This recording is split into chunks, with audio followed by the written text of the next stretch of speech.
ऋषि मुनि ने देखा सपना, वेद पुराण अपनाया जग ने, जिससे निकला नाट्य शास्त्र अपना।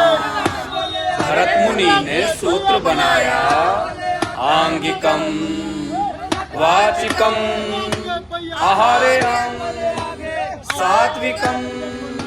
यही तो है अपना वसुधैव कुटुंबकम।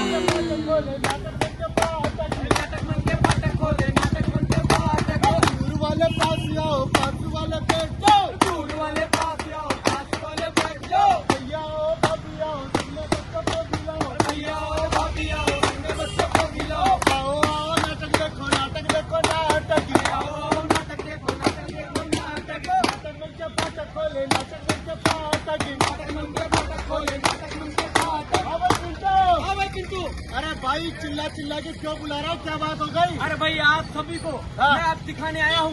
एपिलॉग थिएटर सोसाइटी की ओर से हम सभी जयपुर राजस्थान के कलाकार दिखाएंगे नाट्य शास्त्र पर आधारित एक नाटक। अच्छा हाँ तो चलो नाटक की ओर चलते हैं, नाटक की ओर चल, हम भी देखते हैं यार। चल चल चल चल। समाप्त हो चुका है, अब तुम जाकर इसका अभ्यास करो। एक नवीन विधा है, इसमें तनिक भी चूक न हो पाए, ठीक है? सदा स्नेह बना रहे। बताइए किस प्रयोजन से आना हुआ? जब से आपने नाट्य शास्त्र की रचना की तब से हमारे मन में बहुत सारे प्रश्न उत्पन्न हो गए हैं, जिनके उत्तर के लिए हम आपके पास आए हैं। वही बात, निसंदेह पूछो। मुनिवर, हम ये जानना चाहते हैं कि नाट्य शास्त्र क्या है और इसकी उत्पत्ति कैसे हुई? बहुत अच्छा प्रश्न किया आपने। जब मनुष्य अपने काम और क्रोध लोभ में फंसकर अधर्म की ओर बढ़ने लगा, तब देवराज इंद्र ब्रह्मा के पास जाकर कहे कि कोई ऐसा माध्यम, ऐसा मार्ग निकाला जाए जिससे देखना और सुनना एक साथ हो सके, जिसके माध्यम से मनुष्य समाज वापस उस धर्म की ओर आ सके। लेकिन मुनिवर, वेद तो ज्ञान का भंडार है, इसमें समस्त रहस्य छुपे हुए हैं। वेद अपने आप में पर्याप्त सिद्धांतों की पूर्ति के लिए तो एक और वेद और, ताकि समझ तक पहुंचा जा सके। सभी समाज एक नई दिशा मिल सके और उनको शिक्षा, धर्म और नीति की ओर वापस ले। और आप ये बताइए कि ये जो आप सिद्धांत लिख रहे हैं, सिद्धांतों का मतलब क्या है? इसमें वेदों के चारों तत्व शामिल किए गए। अच्छा। जैसे पाठन लिया गया है ये जो वेद, संगीत लिया गया है सामवेद से, अभिनय लिया गया है ऋग्वेद से, और भाव और रस वो लिया गया है अथर्ववेद से। इन चारों तत्वों को मिलाकर नाट्य वेद की रचना की गई। एक सवाल और है, क्या ये सिर्फ देवताओं के लिए है? नहीं, ऐसा ही प्रश्न दानवों ने ब्रह्मा से पूछा। ये वेद मनुष्य, दानव, देव सभी के लिए, सभी के शुभ अशुभ, सभी के मंगल कार्यों को दिखाने के लिए।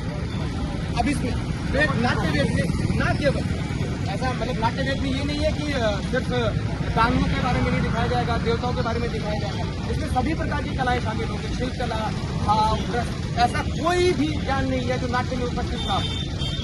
मुनिवर अद्भुत, समस्त दृष्टि का समावेश, बहुधर्मी नाट्य प्रेमियों के भावों की प्रतिष्ठा। यही तो नाट्यवेद की वो नाट्यवेद में न केवल मनुष्य के लिए, सर्व समाज के हितों को ध्यान में रखकर बनाया गया। ऐसी कोई भी कला नहीं जो नाट्य में ना हो। मुनिवर, नाट्य कर्म अद्भुत कर्म है, ये इतना ही जरूरी है जितना जीवन के लिए साथ देना, लेकिन समाज में इसे महत्वपूर्ण नहीं माना गया है। ये अनावश्यक क्यों है? हमारा काम केवल हम नीतिहीनता नहीं, हम सिर्फ अपना काम कर सकते हैं। नीतिहीनता का ये तो देखना होगा कि कलाकारों को अवसर और रोजगार के साधन प्रदान किए जाए। नाटक केवल कलाकार नहीं है, ये समाज का दर्पण है। नाटक के माध्यम से समाज का आईना बदला जा सकता है, समाज को शिक्षित किया जा सकता है, ताकि वो संपूर्ण समाज धर्म के रास्ते पर लौट सके। लेकिन मुनिवर, कलाविहीन समाज तो पशुओं के समान हो सकता है। इसीलिए इसी आशा और अपेक्षा के साथ मैंने नाट्य शास्त्र को पंचम वेद की उपाधि प्रदान की। पंचम वेद मतलब सभी वेदों का समावेश। आइए ऋषिगण, आपके स्वागत के लिए मेरे रंगपुत्रों ने एक प्रस्तुति तैयार की है। वे सब आपकी प्रतीक्षा में है। आइए और चलकर नाटक आनंद लीजिए।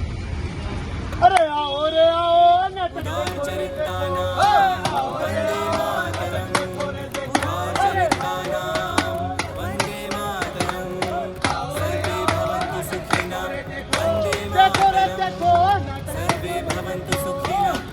देखो, नाटक देखो रे देखो।